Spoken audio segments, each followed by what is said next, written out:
Assalamualaikum warahmatullahi wabarakatuh. Kami dari kelompok 4. Di sini kami akan mempresentasikan hasil diskusi kami, yaitu tentang teori moneter. Di sini saya sebagai pemateri pertama, saya akan menjelaskan tentang permintaan uang. Permintaan uang atau demand for money mewakili total uang yang orang ingin pegang daripada menyimpannya dalam aset lain seperti saham dan obligasi.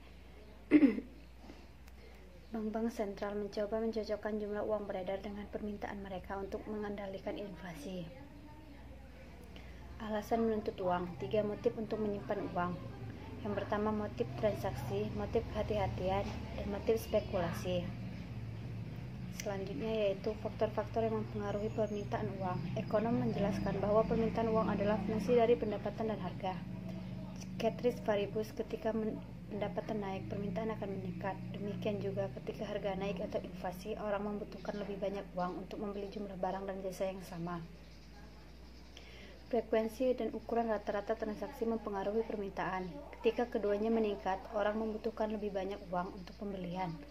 Kebanyakan orang menyimpan untuk mereka di bank, terutama ketika aset keuangan lainnya seperti saham dan obligasi belum berkembang. Oleh karena itu, suku bunga merupakan penentu penting dari permintaan uang. Ketika suku bunga naik, orang lebih suka menabung daripada memegang uang tunai. Selanjutnya yaitu kebijakan fiskal dan moneter.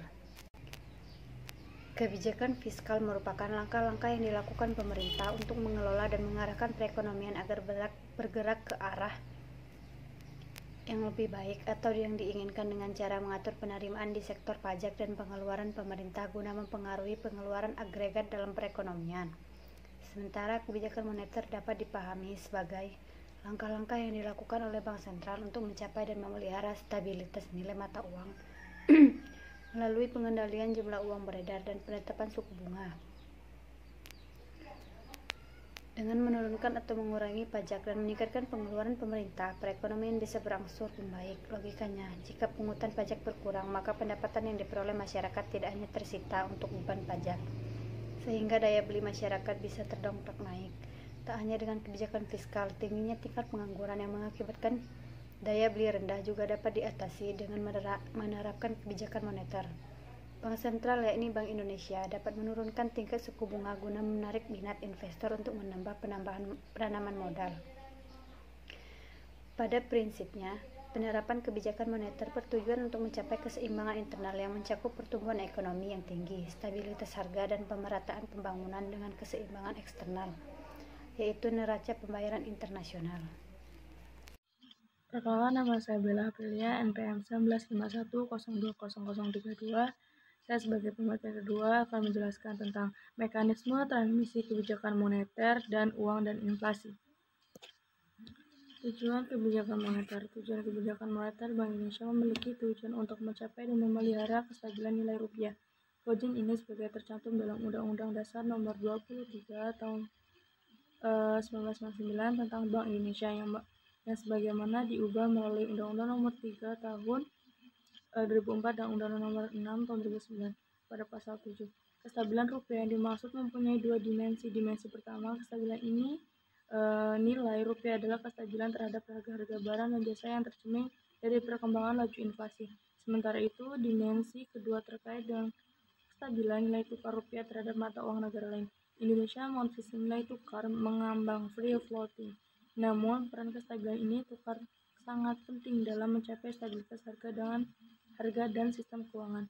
Dalam upaya mencapai tujuan tersebut, Bank Indonesia sejak 1 Juli 2005 menerapkan kerangka kebijakan moneter Inflation Targeting Framework (ITF). Kerangka kebijakan tersebut dipandang sesuai dengan mandat dan aset kelembagaan yang dimanatkan oleh undang-undang. Dalam kerangka ini, inflasi merupakan sasaran yang diutamakan overriding objektif. Bank Indonesia terus melakukan berbagai penyempurnaan kerangka kebijakan moneter sesuai dengan perubahan dinamika dan tantangan perekonomian yang terjadi, guna memperkuat aktivitasnya. Kerangka kebijakan moneter. Dalam melaksanakan kebijakan moneter, Bank Indonesia menganut kerangka kerja yang dinamakan Inflation Targeting Framework (ITF). ITF merupakan suatu kerangka kerja framework dengan kebijakan moneter yang diarahkan untuk mencapai sasaran inflasi yang ditetapkan ke depan dan diumumkan kepada publik sebagai perwujudan dari komitmen dan akuntabilitas bank sentral. ITF diimplementasikan dengan menggunakan suku bunga kebijakan sebagai sinyal kebijakan moneter dan suku bunga pasar uang antar bank (PUAB). Sebagai sasaran operasional, kerangka kerja ini diterapkan secara formal sejak 1 Juli 2005, setelah sebelumnya menggunakan kerangka kebijakan moneter dengan uang primer base money sebagai sasaran kebijakan moneter. Kebijakan pada pengalaman krisis keuangan global 2008 sampai 2009, salah satu pelajaran penting yang mengemuka adalah perlunya fleksibilitas yang cukup bagi bank sentral untuk merespon perkembangan ekonomi yang semakin kompleks dan peran sektor keuangan yang semakin kuat dalam memengaruhi stabilitas ekonomi makro. Berdasarkan perkembangan tersebut, Bank Indonesia memperkuat kerangka ITF menjadi fleksibel ITF. Inflasi dan uang. Inflasi merupakan topik yang tidak bisa dilepaskan dari dunia ekonomi. Inflasi menjadi perhatian penting karena merupakan satu tolak ukur perbandingan harga komoditi pada periode sekarang dibanding dengan periode sebelumnya. Banyak faktor yang berhubungan dengan tingkat inflasi. Salah satunya adalah jumlah uang yang beredar. Secara sederhana, inflasi dapat diartikan sebagai kenaikan harga. Inflasi dapat terjadi ketika jumlah uang beredar tumbuh lebih cepat dibandingkan dengan persediaan barang yang dijual pasaran. Saat masyarakat cenderung memiliki banyak uang, pemerintah barang akan naik. Namun kenaikan permintaan barang tersebut tidak diiringi dengan kenaikan jumlah barang yang tersedia di pasar. Akibatnya, harga barang akan mengalami kenaikan. Dalam teori kuantitas uang, disebut bahwa nilai tukar uang dapat dianalogikan seperti barang-barang lainnya. Dalam teori kuantitas uang, ada dua hal yang perlu diperhatikan. Dua hal tersebut adalah uang baru harus benar-benar beredar dalam pasar untuk menyebabkan inflasi terjadi.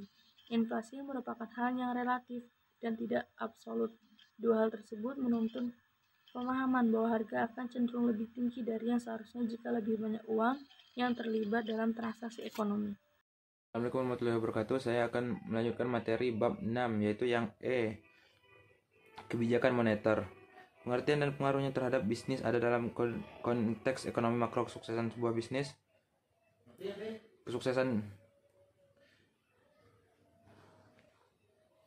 tidak hanya bergantung pada pergerakan usaha itu sendiri, melainkan juga dipengaruhi oleh kebijakan moneter yang dibuat negara lain.